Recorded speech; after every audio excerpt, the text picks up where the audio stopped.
The Tao of Self-Confidence, episode 638.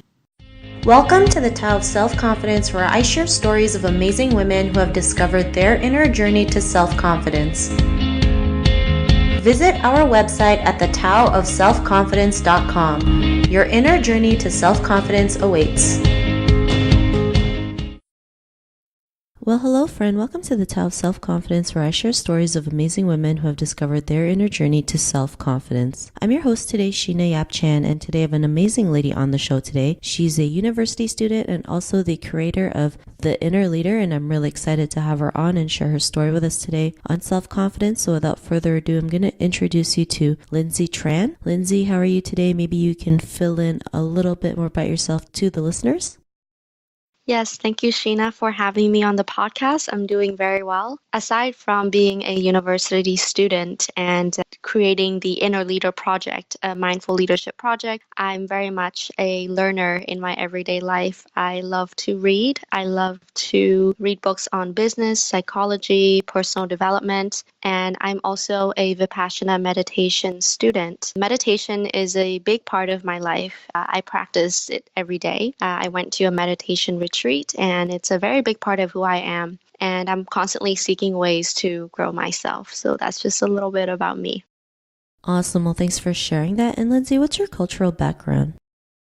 My cultural background, I was born in Hanoi, Vietnam. I grew up there and went to school there up to the age of 11. And then I came to Canada, and we were living on Vancouver Island for a few years. And then we moved to Vancouver, and I've been living here since. So Canadian Vietnamese.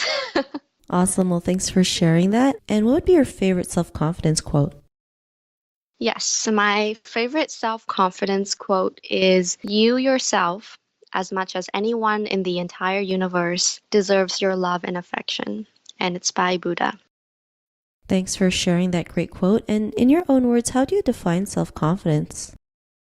Yeah, so for me, self-confidence, I believe, is a result of self-love. Because at the very core, we must love ourselves for who we are, for the good and the bad, and in order to show up confidently and authentically. And I think that the more committed you are to loving yourself and being in a loving relationship with yourself, the more confident you feel at your core.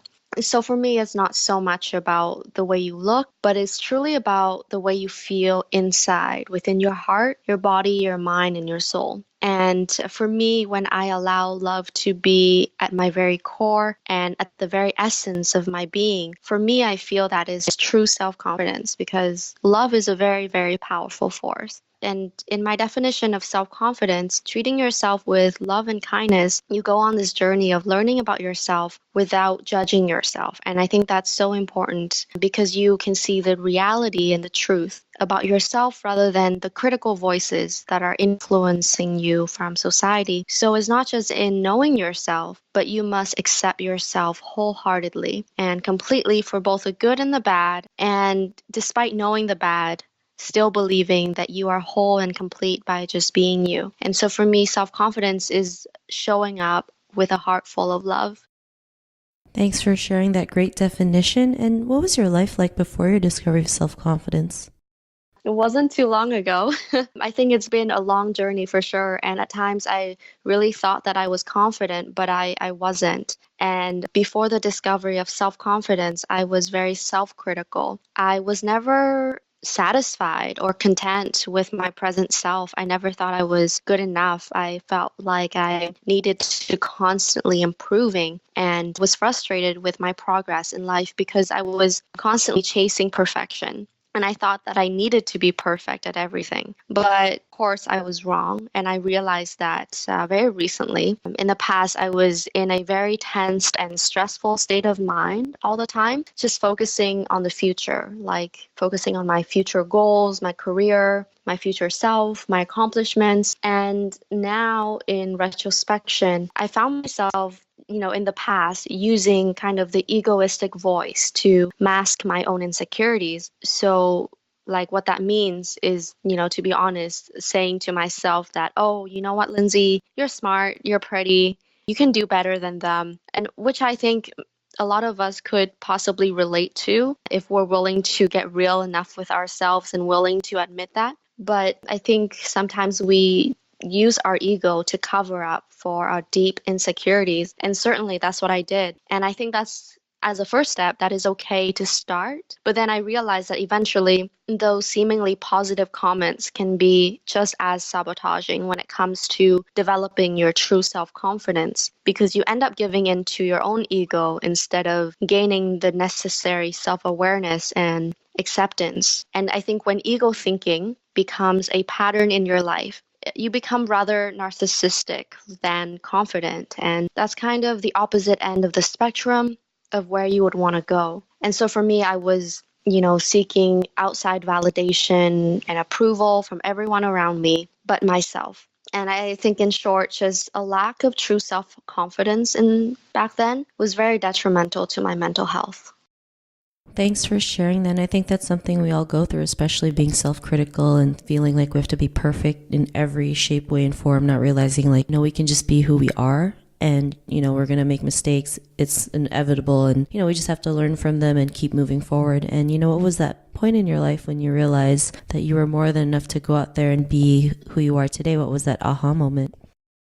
Yeah, so that happened summer of 2018. So that wasn't too long ago. It was during my solo backpacking trip in Europe, and it was the very last day of my trip. And I just remember I was in Greece in Santorini, and I was sitting on this red beach, volcanic beach, and I was watching the sunset. And then tears started to just stream down my face. For 30 minutes, I just sat there and cried. And I just remember the feeling of just a very deep sense of connection with the earth, the universe, and life itself. And it was something that I had never experienced before, just this sense of complete unity, very blissful and serene. And I felt just so peaceful with a great sense of clarity within myself. And I think in that moment, relating it back to having self-confidence, I just began to feel that greater force of love that existed in our universe that tells me you are perfectly, just like you said, Sheena, perfectly just being who you are and showing up as who you are. And when I feel just that love within myself, I felt that my heart expanded beyond my own reality. And I truly felt a sense of compassion for all beings on this planet. And it was just such a happy moment for me. I've never experienced that. And then at that time, I knew that love was the force and the very core of being human. And love was also at the very core of true self-confidence. Yeah, so that was my aha moment. Awesome. Well, thanks for sharing that aha moment. And because of that, what's your life been like now?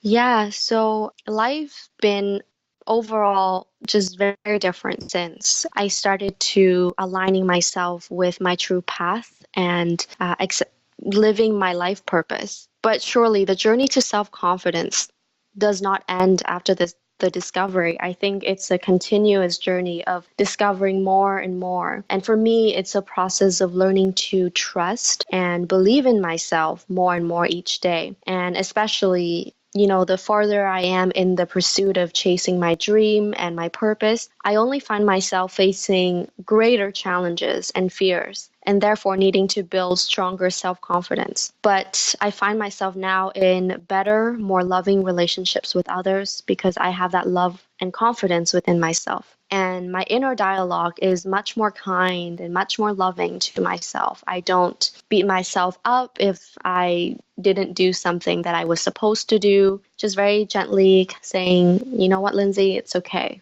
And nowadays I find it rather pleasant being alone in my thoughts. And I know that's something very hard for a lot of us to do when we are self-critical.